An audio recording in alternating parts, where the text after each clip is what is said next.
because he's not an Islamic fundamentalist. He's not going to blow himself up for the cause. He's got $200 billion worth of assets, which he thoroughly enjoys. But I would say I wouldn't believe Vladimir Putin as far as I could chuck him. So you're taking him. Well, you're going to end up having to believe him now. What's up, everyone? You know, Piers Morgan is about to unleash another fury rant about Putin's brutal invasion. But here's the catch. While he's busy condemning Russia, he conveniently skips over the West's own track record of war and destruction. Enter Dave Smith, ready to throw a wrench in the narrative. His argument? Ukraine can't win. NATO's eastward march was the spark, and dragging this war out isn't about principle, it's just piling up the body count. The harsh reality? Back in 2021, diplomacy was tossed aside to avoid rewarding Putin, and now Ukraine is paying the price for a war that's going nowhere. Sometimes the real moral high ground isn't about who looks tougher, it's about knowing when to put the fire out, instead of fanning the flames. Let's get into it. I mean, Dave, it seems to me that there are certain inevitabilities about how this peace deal will look.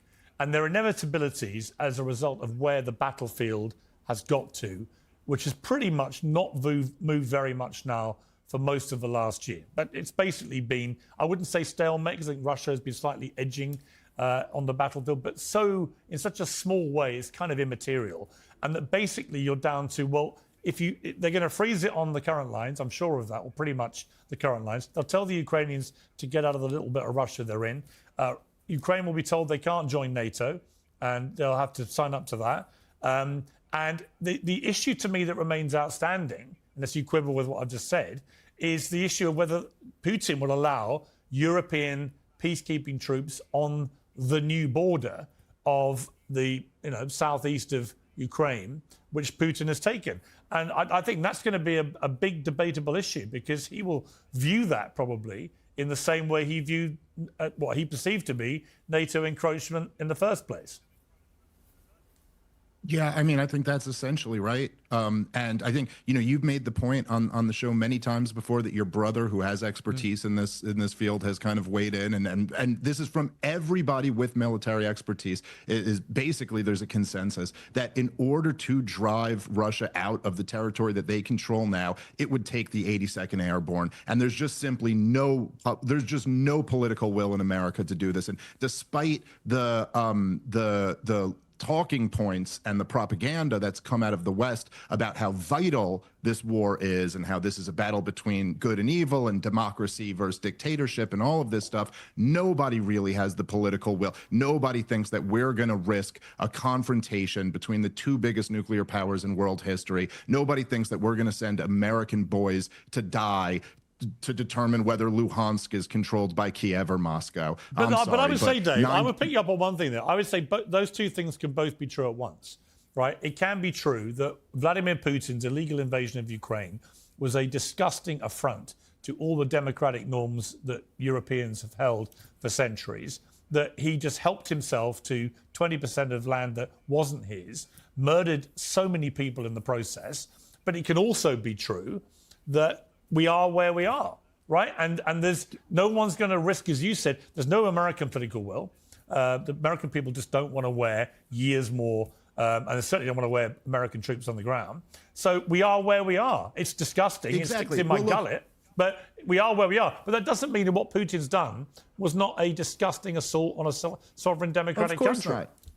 Yeah, of course, no, it doesn't follow that Putin was justified to invade. I'm just talking about the reality on the ground. And look, George W. Bush was not justified in invading Iraq. He did it on a bunch of lies.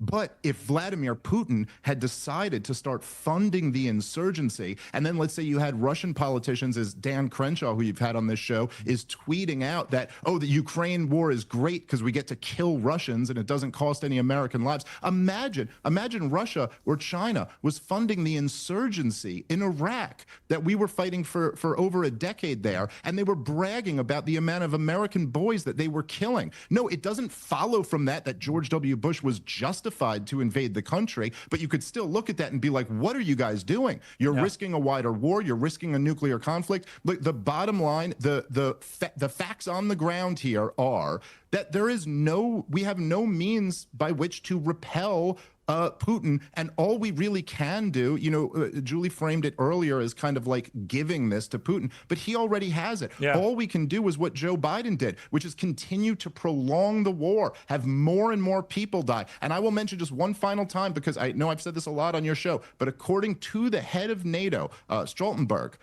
he said that in late 2021, Vladimir Putin actually sent a draft treaty to NATO, and all he was asking for was a written promise that they won't, Ukraine will not enter NATO, and on that he would agree to not invade. And to just sit here and say how much better of a deal that would have been than what we're going to get now. Yeah, I mean, the difference is wiser people. Okay, but I would say I wouldn't believe Vladimir Putin as far as I could chuck him. So you're taking him. Well, you're going to end up having to believe him now. You're going to end up having well, to take him at his word now. Not believe him, because I don't believe that this has got anything to do with NATO encroachment. It's got everything to do with him believing the Soviet Union should never have been dismantled, and but actually a lot of Ukrainians speak Russian, and therefore they're mine. And actually, that's the. Listen, okay, so I think there is an element of that view with Putin, and I also reject that with you. But I'm an American. I mean, we don't believe in any of that. You know, like our whole founding of our country is like, I don't care who has a historic claim over us. We're free men, and governments are things that men institute to protect our rights, and we can overthrow it whenever we want to. Like,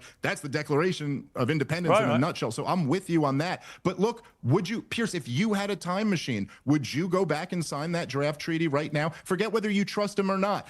Hundreds of thousands of people's lives may have been saved, and Ukraine would have all of their territory. All it would have taken is a promise to not join NATO, which they're not going to get anyway. I think if the same situation... You can't tell me, Piers, if you could go back, you wouldn't have signed that deal. Well, if the same situation happened with the UK, I think we would have taken the same action that the Ukrainians took, actually, which is...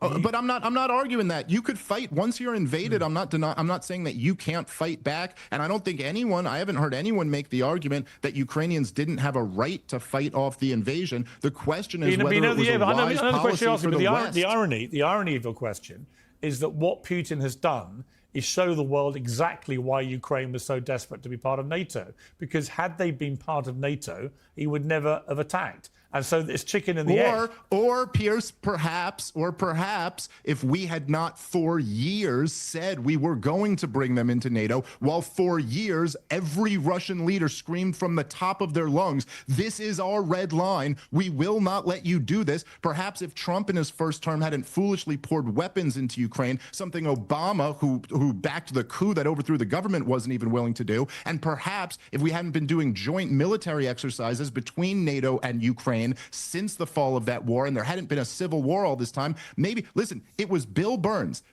Joe Biden's CIA director, who in his own words in the Niet means Niet memo wrote, this is a choice Russia does not want to have to make. That was a secret memo from him to Condoleezza Rice back in 2008 when he was ambassador to Russia. Julian Assange dumped it. That's the only reason we even know about this. But at least from the highest level of U.S. intelligence perspective at the time, Putin didn't want to do this because, as America has found out over the last 25 years, wars are actually very costly. And this has caused Putin a lot of problems too. And he's got a whole bunch of like brothers and mothers and people who have lost their relatives who were conscripted soldiers in this who are mad at him now. So that's all I'm saying. Yeah, I mean, the other thing, look, I'm going to move on to the rest of the panel, but I would say just on the red lines point that Putin has set a number of red lines during this war with Ukraine, all of which we've ignored. And guess what? He hasn't let his nukes off at anyone, having threatened to every single time. So the guy uses red lines. He's still a politician. He uses red lines as a political comfort blanket. And actually, sometimes you've got to call people like him and their bluff, because he's not an Islamic fundamentalist. He's not going to blow himself up for the cause. He's got $200 billion worth of assets, which he thoroughly enjoys. But he might invade Ukraine. Well, he might, and he did. Sometimes you have to call them, I'm no bluff, and sometimes maybe you shouldn't. All right, Julie, we are where we are. I mean, I kind of agree with Dave there, and he's right to quote my brother, because my brother said from day one, you know, you realise that there's no way Ukraine can win this war, right? I mean, you do understand that. And now we are where we are, where it's pretty clear to everybody Ukraine cannot win the war. Well, here's where we are. If you want to talk about treaties that were on the table, your country, mine, Piers, back in the early 90s, signed a treaty with Ukraine, effectively saying to them that if they gave up their nuclear weapons, and at the time of the dissolution of the Soviet Union, Ukraine had the third largest nuclear stockpile after Russia and the United States. We told them that if they gave up their nukes, we would protect their sovereignty and territorial integrity. That was a commitment that the United Kingdom and the United States Except made it wasn't together their to nukes. Ukraine.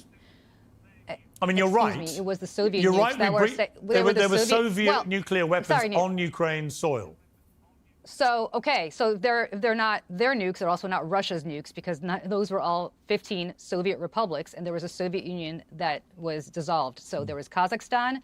This is something I actually have a graduate degree in, so trust me on this one. And there it is. Piers, the self-righteous preacher of moral outrage, just got dunked in Dave's ice bath reality. While Piers wails about Putin's sins, Dave's like, mate, why cry over spilled blood when we handed him the goblet? NATO expansion wasn't just a red flag. It was a bullhorn in a china shop. And Piers' memory? Selective as hell. Iraq? Never heard of her. He trusts Western leaders like they haven't lied their way into every war. Meanwhile, Dave drops the hammer. Ukraine can't win. No cavalry's coming. Biden's fight to the last Ukrainian policy delivered nothing but body bags. Piers yells, we can't trust Putin. Dave grins, right, because trusting Bush worked out brilliantly. How are those weapons of mass destruction? Iraq got democracy like a drunk guy gets a tattoo, painfully and full of regret. Bottom line, rejecting diplomacy in 2021 tossed Ukraine into the meat grinder. Dave ain't pro-Putin, he's pro-reality. And reality, it slaps harder than Piers' double standards. Like, share, and subscribe before YouTube decides thinking is illegal. Catch you next time.